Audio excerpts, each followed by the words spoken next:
There's a television tape from 1959. This is your life. Bobby Darin is 23 and the biggest new thing in America, and they bring out his family, and among them is his older sister Nina. Watch her face when she looks at him. A biographer who studied that footage said it plainly years later. That's a mother's love. That's not a sister.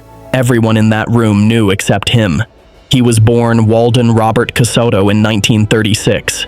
His grandfather had been a soldier in the Genovese crime family and died in prison of pneumonia the year before he was born. His grandmother Polly was a former vaudeville singer, and she raised him, and he called her Mom, because that is what he was told. Nina was a teenager and unmarried when she had him, and in that neighborhood, in that decade, the arrangement they came up with was the only one available. Polly would be the mother. Nina would be the big sister.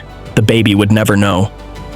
He was sick constantly as a boy, repeated bouts of rheumatic fever that scarred his heart, and somewhere along the way he heard a doctor say he'd be lucky to see 16. He carried that number around for the rest of his life. It's the reason everything he did fast. By his 30s, he'd had Splish Splash, Dream Lover, Mac the Knife, Beyond the Sea, a Golden Globe, and a marriage to Sandra Dee. Then he threw himself into Robert Kennedy's campaign and started talking seriously about running for something himself. That's what forced it. If he was going into public life, the family secret wasn't going to hold. In 1968, at 32, Nina sat him down and told him she was his mother. He said afterward that his whole life had been a lie and that he felt like a fraud. He was at the Ambassador Hotel in Los Angeles the night Kennedy was shot. Both things inside the same few weeks. He disappeared after that. Sold most of what he owned, moved into a trailer near Big Sur, grew a mustache, put the tuxedo away, and stopped singing the nightclub material entirely.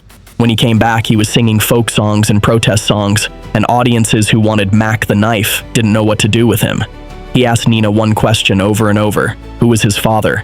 She refused to tell him. She took it to her grave in 1983. He died in 1973 at 37 after heart surgery. His father was finally identified in 2020 through a DNA test, 47 years too late to tell him.